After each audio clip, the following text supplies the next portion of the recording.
अस्सलाम वालेकुम। I hope and pray that you are all fine. अभी तक हम बैंकिंग के स्ट्रक्चर के बारे में, बैंकिंग के फंक्शंस के बारे में, बैंक के टाइप्स के बारे में, उनके primary secondary miscellaneous functions, banker customer relationship के बारे में पढ़ चुके हैं और मैं उम्मीद करता हूँ कि ये सारे टॉपिक्स आपको अच्छे तरीके से समझ आ चुके होंगे। आज हम बात करेंगे फंक्शंस और duties, qualification and rights of bank as well as the customer. So let's start. ये स्लाइड मैंने अपने प्रीवियस लेक्चर से ली जिसमें आपको बताया गया था कि बैंकर कस्टमर रिलेशनशिप एक कॉन्ट्रेक्चुअल रिलेशनशिप होता है जिसमें मुख्तलिफ रिलेशनशिप्स हमने डिस्कस किए थे, like debtor creditor relationship, bailor and bailee, pawnor pawnee, mortgage lessor lessee, principal and agent. There are a lot of other relationships as well. They can be written, they can be oral, can be implied. So I hope कि ये सब आपको समझ आ गया होगा। आज जो हमने बात करनी है उसमें से जो पहला टॉपिक है that is functions of the bank. So I have taken this picture from the book which I had recommended you. So the first function of the banker is borrowing and lending of the money. We had earlier discussed this thing कि जो primary function होता है, bank एक ऐसी entity है जिसका primary काम lending के थ्रू पैसा कमाना है और ये ज़रूरी है कि लेंडिंग के लिए वो पहले वो पैसा जो उसने एडवांस करना है वो बोरो करे। बोरोइंग के बहुत सारे ऑप्शंस मौजूद हैं। Bank can borrow the money from general public, like the deposit holders come to the bank and give their deposit. This is one source of income, source of funds that a bank get from general public.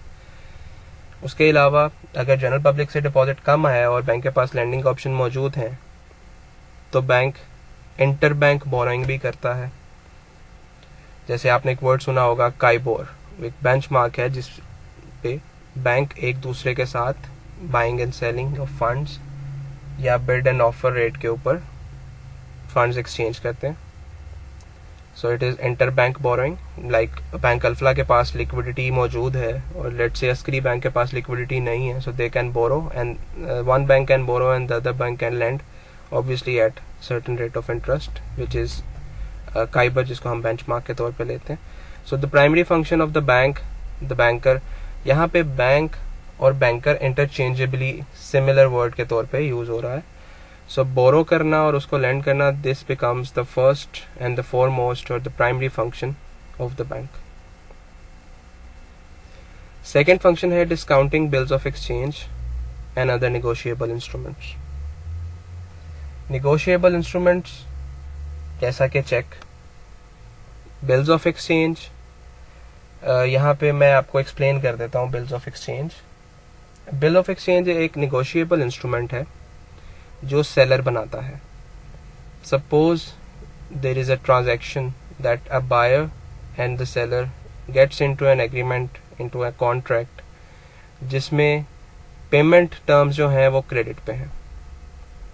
इसका मतलब ये है कि mister A and mister B एक चीज को खरीद और फरोख्त कर रहे हैं। Mister A is the seller and let's say mister B is the buyer. So ऐसे सिनेरियो में प्रोडक्ट ए से बी को जाएगी और पेमेंट बी से ए को आएगी।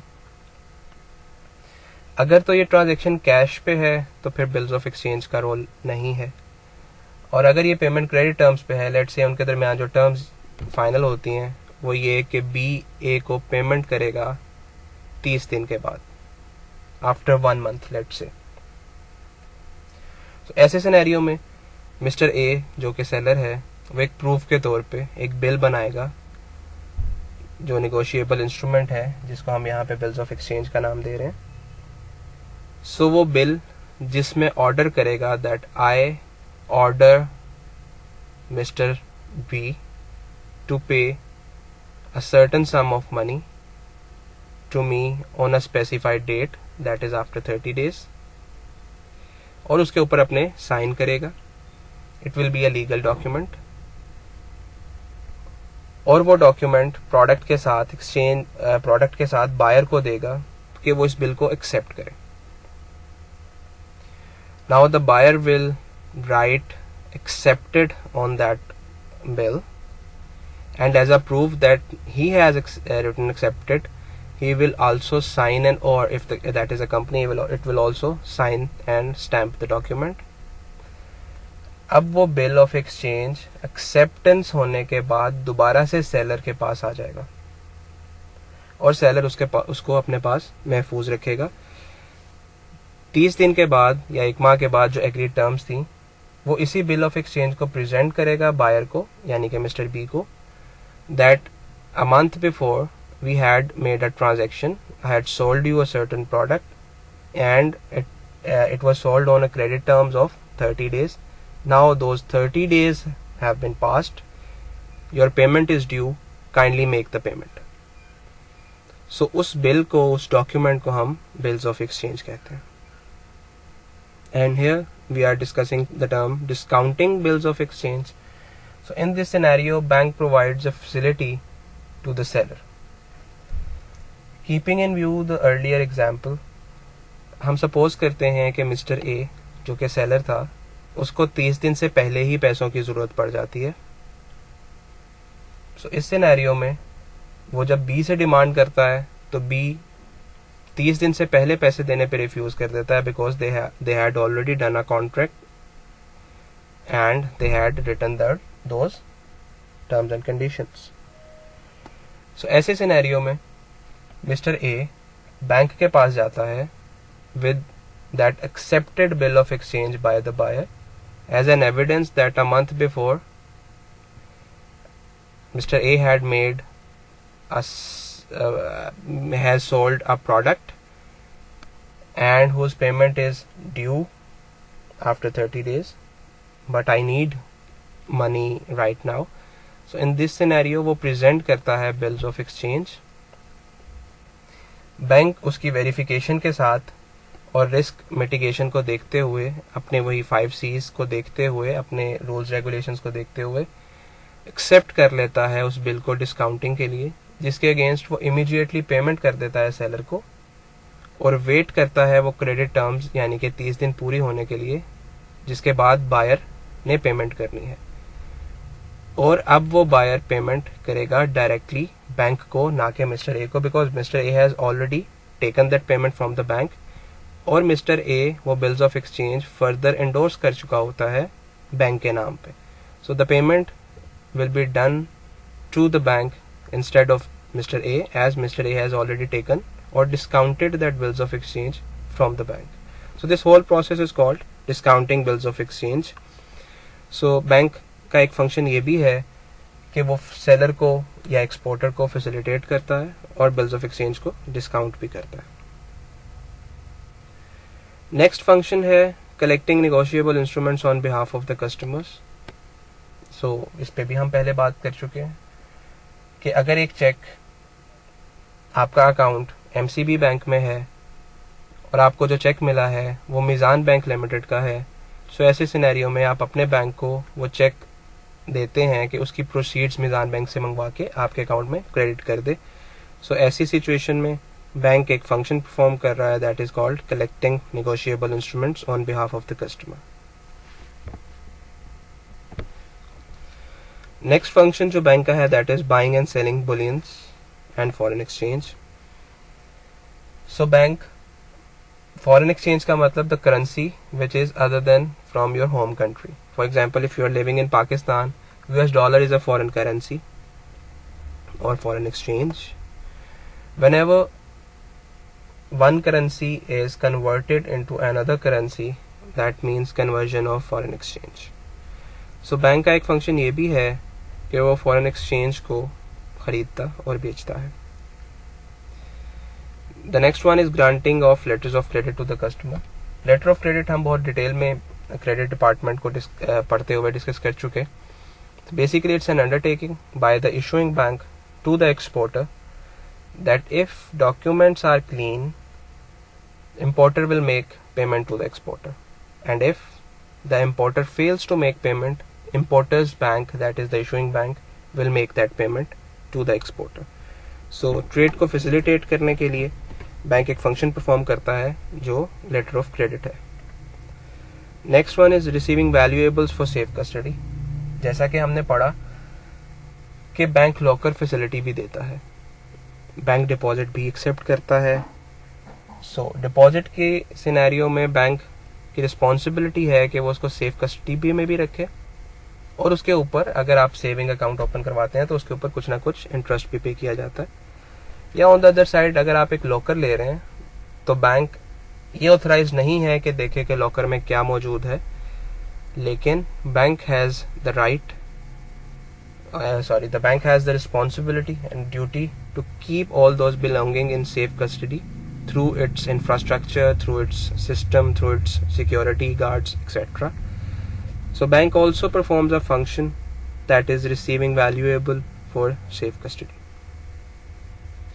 The next function is underwriting and dealing in stocks, shares, debentures and other securities on behalf of the customer and others. So underwriting is a facility, or underwriting is a function in which the underwriter gives guarantee to the company or the share issuing authority or the share issuing body institution that the minimum subscription which is needed by the company through issuance of shares will be met either through the general public preferably, and if the general public does not buy enough shares so that the minimum subscription of the company meets, in this scenario the underwriter buys all those shares and give payment to the company. So underwriter एक important role play करते हैं जब company share issue करती है। एक तो ये company को फैसिलिटेट करते हैं क्योंकि बैंक्स का इंफ्रास्ट्रक्चर एक बड़ा इंफ्रास्ट्रक्चर होता है। अगर कंपनी ने शेयर इशू करके पैसे लेने हैं तो it is almost impossible for a company कि इतनी सारी एप्लीकेशंस को प्रोसेस करे, इतने सारे पैसों को इकट्ठा करे और उनका एक रिकॉर्ड मेंटेन करे। सो अंडर राइटर्स अपॉइंट किए जाते हैं और बैंक भी एक्ट करता है एज एन अंडर राइटर। सो ऐसे सिनेरियो में बैंक तमाम एप्लीकेशंस रिसीव करता है, पेमेंट रिसीव करता है और वो पेमेंट लेटर स्टेज पे कंपनी को ट्रांसफर कर देता है जिसके अगेंस्ट शेयर इशू कर दिए जाते हैं। सो अंडरराइटर स्पेशलाइज्ड नॉलेज रखता है, एक्सपर्टीज रखता है, इंफ्रास्ट्रक्चर रखता है। इन्हीं सारी फैसिलिटीज़ या एक्सपर्टीज़ की बिना पे बैंक्स को अंडरराइटर के तौर पे हायर किया जाता है और फिर बैंक एक या अंडरराइटर एक एक्स्ट्रा गारंटी भी देता है कि अगर जनरल पब्लिक ने शेयर्स ना खरीदे तो अंडरराइटर खरीद लेगा और इसकी वो कमीशन चार्ज करता है। सो एक फंक्शन ये भी है कि बैंक अंडरराइटिंग करता है और वो अंडरराइटिंग स्टॉक्स की, shares की। share is actually a proof that someone has given the company its money and the company with its seal, with its stamp accepts that somebody has given the money and the company issues share to the individual who has given the money as to become owner, the partial owner. Let's say company के 1 lakh shares हैं, mister ए के पास 1000 है, mister B के पास 5000 है, so they all are partial owners of the company. Then debenture is a type, it is a proof of indebtedness. Actually share is the proof of ownership. Whenever the company asks for the money, अगर तो वो पैसा ownership के तौर पे दिया जा रहा है कंपनी में ओनरशिप को ऑन करने के लिए, तो उसको उसके प्रूफ पे जो कंपनी इशू करती है दैट इज शेयर। और अगर कंपनी वक्ती तौर पे अपनी किसी ज़रूरत को पूरा करने के लिए लोगों से, जनरल पब्लिक से लोन डिमांड करती है तो उसके अगेंस्ट जो सर्टिफिकेट इशू किया जाता है that is debenture. So there is a difference between share and debenture. Share is the proof of ownership whereas debenture is the proof of indebtedness. Debenture के ऊपर एक स्पेसिफिक रेट ऑफ इंटरेस्ट होता है, shares में voting rights होते हैं, debenture में voting rights नहीं होते। Most of the time shares irredeemable होते हैं, डिबेंचर में भी रिडीमेबल एंड इरिडीमेबल।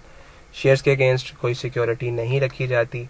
डिबेंचर की बैक पे कंपनीज अक्सर सिक्योरिटी रखती हैं जिनको बेच के अगर ऐसी सिचुएशन आ जाए कि डिबेंचर होल्डर का पैसा वापस ना दिया जा सके तो स्पेसिफिक एसेट बेच के वो पैसा वापस दिया जाता है। नहीं आओ सो कंपनी शेयर और डिबेंचर जो इशू करती है उसमें बैंक एक इम्पॉर्टेंट रोल प्ले करता है और बैंक का एक अदर फंक्शन है that is underwriting and dealing in stocks, shares and debenture, etc. Then we have acting as an agent to the customer, undertaking an execution of trust.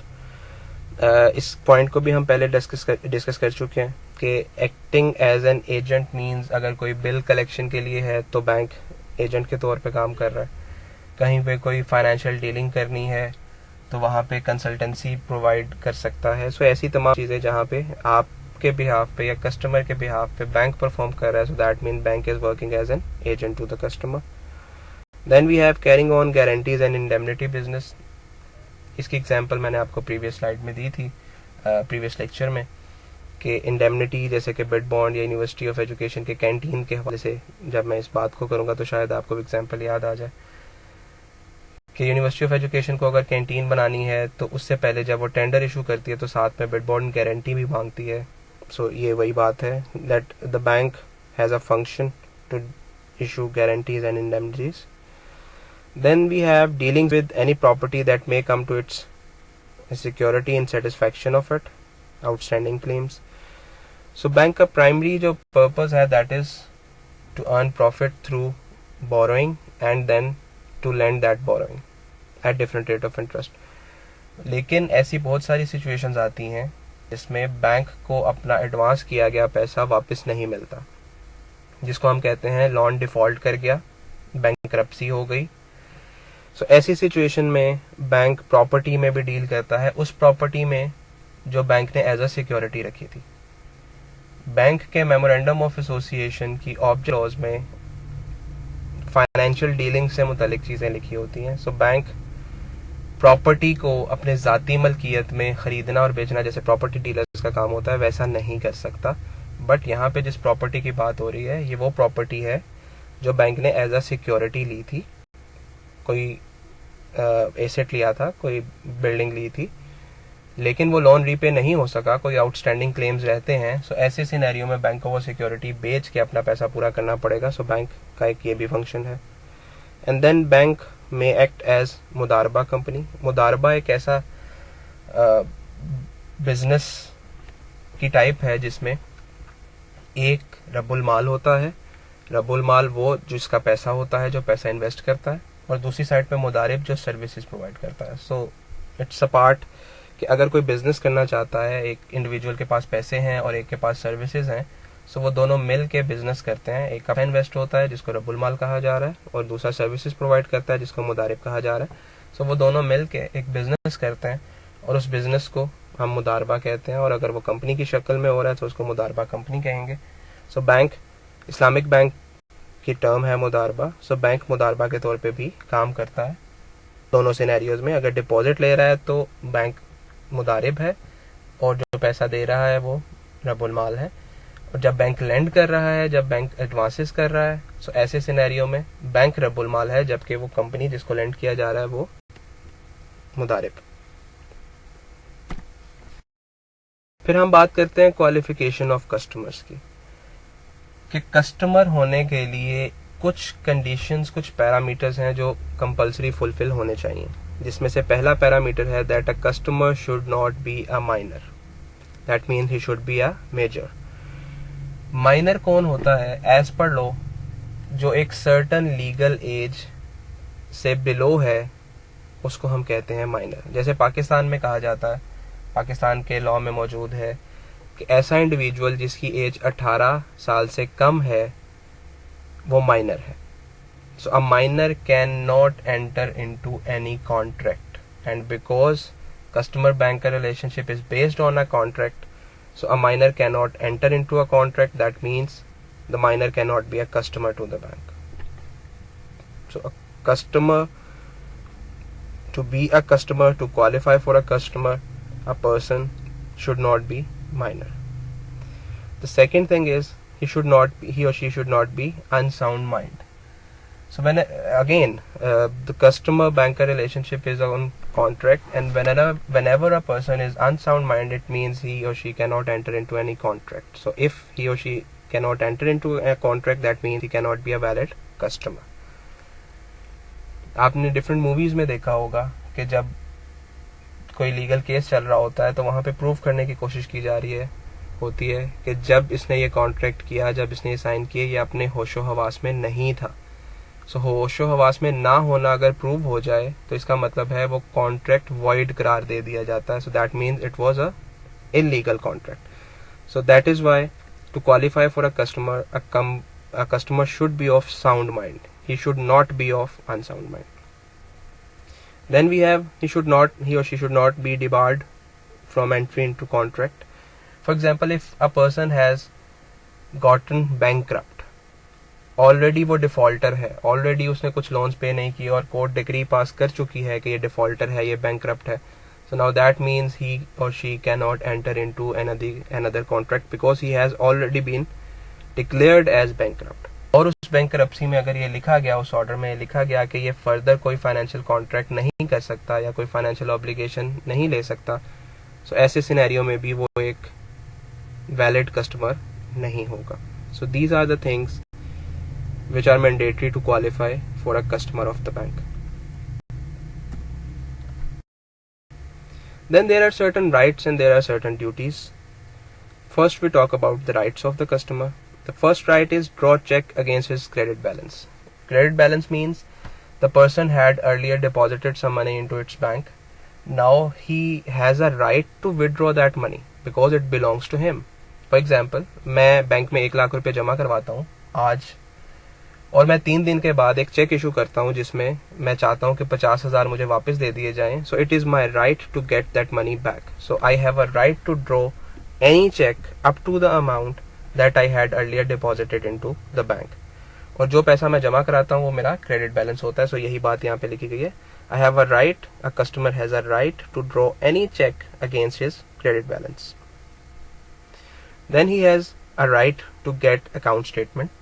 For example, if I am confused about a transaction for a couple of months earlier, so I can request the bank to provide me an account statement, and it is my right that the bank should provide me that account statement. Obviously there will be certain charges, there will be certain fees for that, but I have a right to get that account statement. Then damage due to negligence. If bank has done something, or the professional or the banker or the worker of the bank has done something which was his mistake on his part, so that means he has done negligence. And if due to that negligence the customer suffers any loss, it is the right of the customer that he should be indemnified for it. For example, customer ने अपना एक check stop करवाया था, stop payment. Customer ने एक specific check number bank को दिया था कि इस चेक नंबर के अगेंस्ट अगर कोई चेक आपके पास आता है तो इसकी पेमेंट नहीं करनी। बैंक अपने रिकॉर्ड में लाए बगैर उसकी पेमेंट कर देता है, सो इसका मतलब है ये बैंक के एंड पे नेग्लिजेंस है। सो ऐसे सिनेरियो में बैंक रिस्पॉन्सिबल होगा कस्टमर का लॉस पूरा करने के लिए। Then the next one is damages due to breach of secrecy. So every individual has a right कि उसका अकाउंट जो है वो सीक्रेटली मेंटेन किया जाएगा। और यही वजह है, अगर आपने कभी किसी बैंक की हेल्पलाइन पे कॉल की गई हो तो वो आपसे वेरिफिकेशंस मांगते हैं। For example your name, your father name, your date of birth, may be your mother's name और मे बी योर एड्रेस।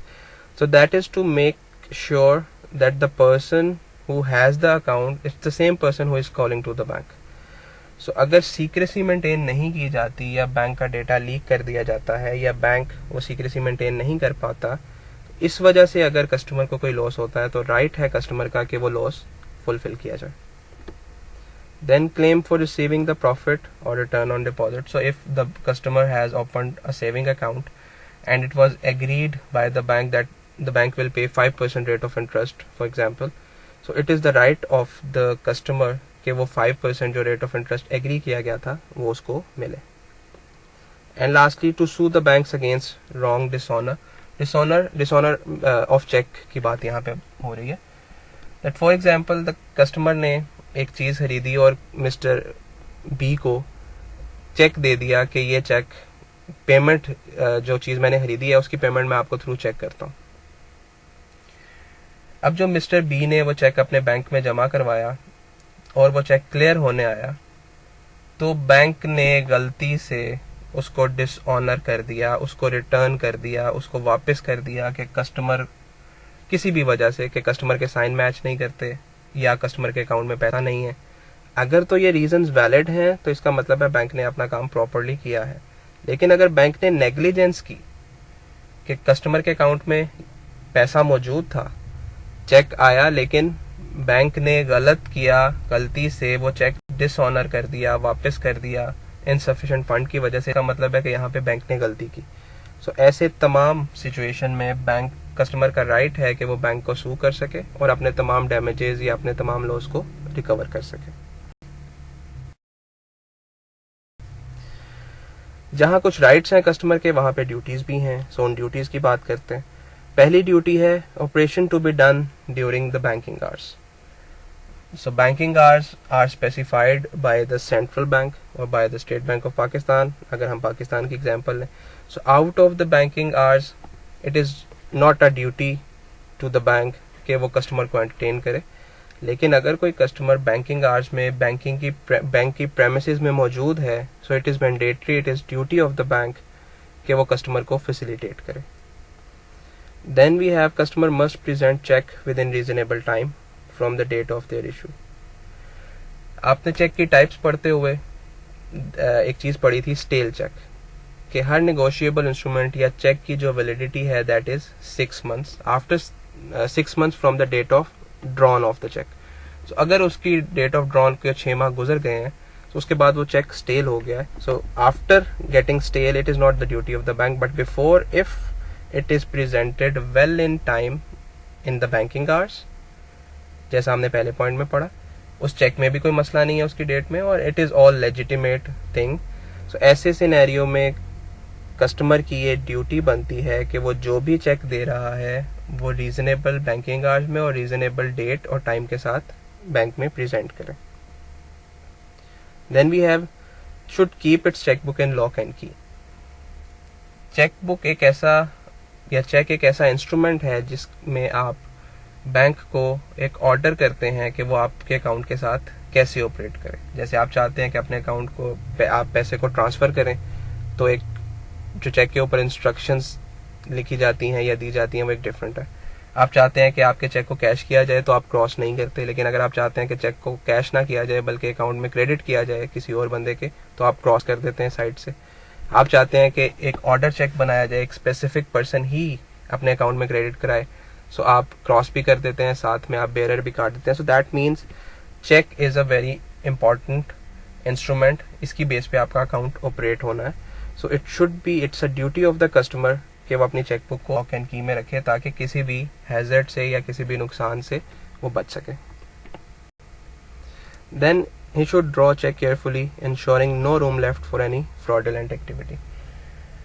सो जब वो चेक लिख रहा हो उसकी राइटिंग ऐसी होनी चाहिए जो लेजिटिमेट हो, जो पढ़ी जा सके या जिससे कोई फ्रॉडुलेंट एक्टिविटी ना की जा सके।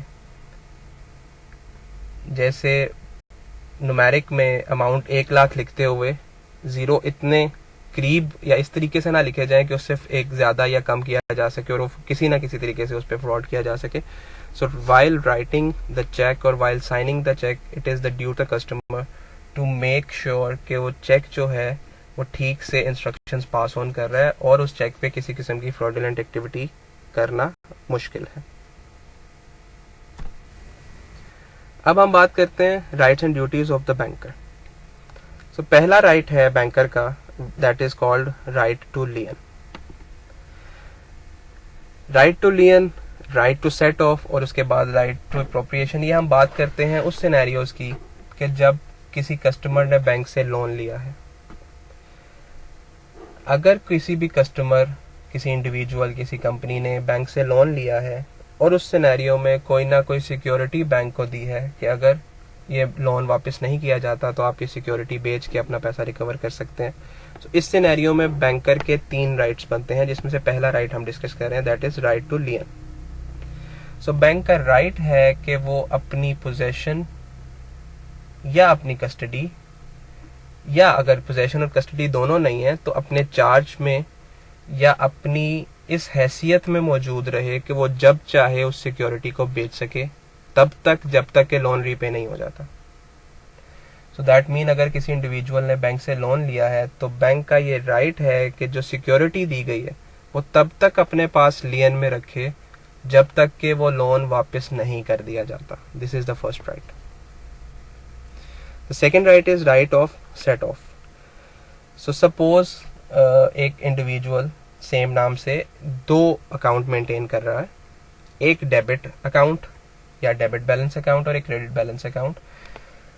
एक वो अकाउंट है जिसके अंदर कस्टमर के पैसे मौजूद हैं, अपने ज़ाती पैसे उसने जमा करवाए हैं, डिपॉजिट करवाए हैं, और एक वो अकाउंट है जिसमें उसने बैंक से लोन लिया है।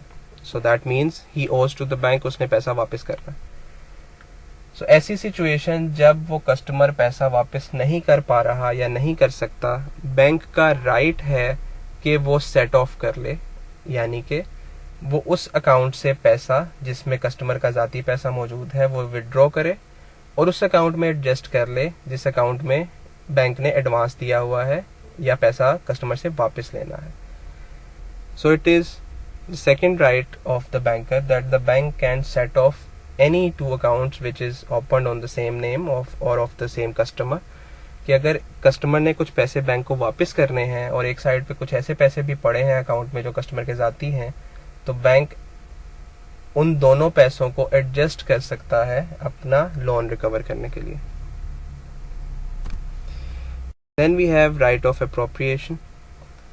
So suppose कस्टमर ने एक से ज़्यादा लोन लिए हैं, 5 मुख्तलिफ किस्म के लोन चल रहे हैं, और कस्टमर एक सर्टन अमाउंट बैंक में जमा करवाता है towards the repayment of loan, but ये स्पेसिफाई नहीं किया जाता कि ये पैसा किस लोन के अगेंस्ट है।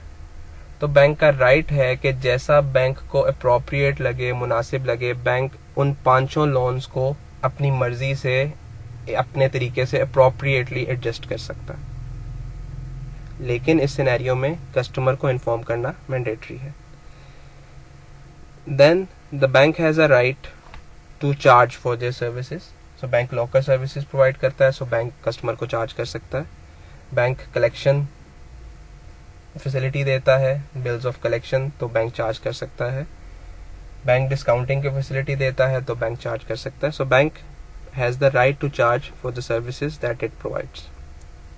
And similarly, it has the right to charge interest when it has advanced a certain sum of money as a loan. And lastly, it has a right to close the account. Suppose a customer is not a profitable customer, or a customer has not come to the branch for 5 or 6 years, and the bank may seem it appropriate to close that account, then the bank has the right to close that account. Lastly, हम बात करते हैं duties of the bank पे। So bank की first duty है duty of secrecy. It is compulsory except following occasion. So secrecy को हम पहले भी डिस्कस कर चुके हैं। So it is mandatory for a bank to keep the customers account secret. उसकी इंफॉर्मेशन लीक नहीं होनी चाहिए सवाए कुछ सिचुएशंस के, जिसमें से पहली है अंडर कंपल्जन ऑफ लॉ। अगर कोर्ट ऑफ लॉ बताता है, अगर कोर्ट ऑफ लॉ ये कहता है कि किसी एक स्पेसिफिक कस्टमर के बारे में इंफॉर्मेशन प्रोवाइड की जाए, ऐसे सिनेरियो में बैंक सीक्रेसी को ब्रीच कर सकता है, और वो it is mandatory upon as per law it is mandatory upon the bank to provide all information to the court. Second expulsion या एक्सेप्शन ये है that it is duty to public to disclose और national interest. एक ऐसी situation आ गई जिसमें bank को secrecy breach करना जरूरी हो गया क्योंकि वो नेशनल इंटरेस्ट में है। एक ऐसी सिचुएशन जिसमें पब्लिक को बताना इसलिए जरूरी हो गया कि वो पूरी कौम के मफाद में है, तो ऐसे सिनेरियो में it is the duty of the bank और the bank may breach that duty of secrecy. Third situation is in the interest of the bank. ये ऐसा सिनेरियो है जब कस्टमर ने एक एडवांस किया था, कोई पैसा दिया था, कोई लोन दिया था और वो लोन वापस नहीं आया। ऐसे सिनेरियो में बैंक ने कस्टमर पे सूट फाइल कर दिया, केस कर दिया। सो कोर्ट में कुछ एविडेंसेस देने के लिए कुछ डॉक्यूमेंट्स देने पड़े। सो ऐसी सिचुएशन में भी सीक्रेसी ब्रीच हो सकती है। So it is mandatory upon the bank to keep the secrecy of the customer except this point as well कि अगर वो बैंक के मफाद में है, कोई केस फाइल हुआ है या ऐसी सिचुएशन जिसमें बैंक को मैंडेटरी है वो एविडेंस के तौर पे कुछ कस्टमर के डेटा प्रोवाइड करना, सो सीक्रेसी ब्रीच हो रही है, बट ऐसी सिचुएशन में लॉ अलाउ करता है। And lastly it is expressed और implied agreement with the customer. That means के कस्टमर ने खुद बैंक को इंस्ट्रक्शन दी हुई हैं कि आप मेरी सीक्रेसी ब्रीच कर सकते हैं। ऐसा कैसी सिचुएशन में होगा? जब एक कंपनी खुद से रिटन एग्रीमेंट करती है बैंक से कि आप मेरा फाइनेंशियल डेटा मेरे किसी लीगल एडवाइजर को दे सकते हैं, या मेरे किसी फाइनेंशियल कंसल्टेंट को दे सकते हैं, या किसी लीगल लॉयर को दे सकते हैं। सो ऐसी सिनेरियो में सीक्रेसी को ब्रीच किया जा रहा है बिकॉज कस्टमर खुद चाह रहा है, कस्टमर ने लिख के दिया है, एक्सप्रेस किया है कि उसकी सिक्योरिटी की जा सकती है, but to the certain points, to the certain persons to whom the customer has requested और इंस्ट्रक्टेड टू द बैंक, हर किसी को नहीं। Then it is the duty of the bank to execute all standing orders. Standing orders मैं आपको पहले बता चुका हूँ कि कस्टमर अपनी रिस्पॉन्सिबिलिटी बैंक को देता है। फॉर एग्जाम्पल बिल की हमने बात की, किसी यूटिलिटी बिल की, इलेक्ट्रिसिटी बिल का एक स्टैंडिंग ऑर्डर कस्टमर पास करता है कि हर माह जो इलेक्ट्रिसिटी बिल आता है ये उसका कंज्यूमर नंबर है, आप मेरे बिहाफ पे कर दिया करें। So it is duty of the bank to obey, to complete, to execute all those standing orders which have been given by the customer. And lastly, safe custody. It is the duty of the bank to keep deposit of the bank, to keep all the belongings either in the locker or in any way to the bank in sense of pledge or in sense of bailment. So ऐसे तमाम scenarios में it is duty of the bank to keep all belongings of the customer in safe custody. Now we come towards the conclusion of today's class. We have discussed certain functions of the bank. Then we have discussed different rights and duties of the customer as well as rights and duties of the bank. It is mandatory to understand those rights and duties of both the parties because we are part of this society. Either we are on the customer side or we are on the banker side if we get job in the bank. So in both the case we should know our rights and duties and obligations so that we can better perform our role either in the form of customer or in the form of banker. I hope कि आज का lecture एक fruitful साबित होगा आपके लिए, and I hope कि ये कस्टमर रिलेशनशिप्स इससे पहले जो हमने पढ़े, जो फंक्शंस पढ़े, जो राइट्स और ड्यूटीज़ पढ़े, इनको ना सिर्फ आप किताब के हवाले से समझेंगे, ना सिर्फ आप बुक या पेपर के हवाले से समझेंगे, बल्कि इसको प्रैक्टिकली अप्लाई करने की भी कोशिश करेंगे जिस भी रोल में आप मौजूद हैं। जज़ाकल्लाह, स्टे ब्लेस्ड।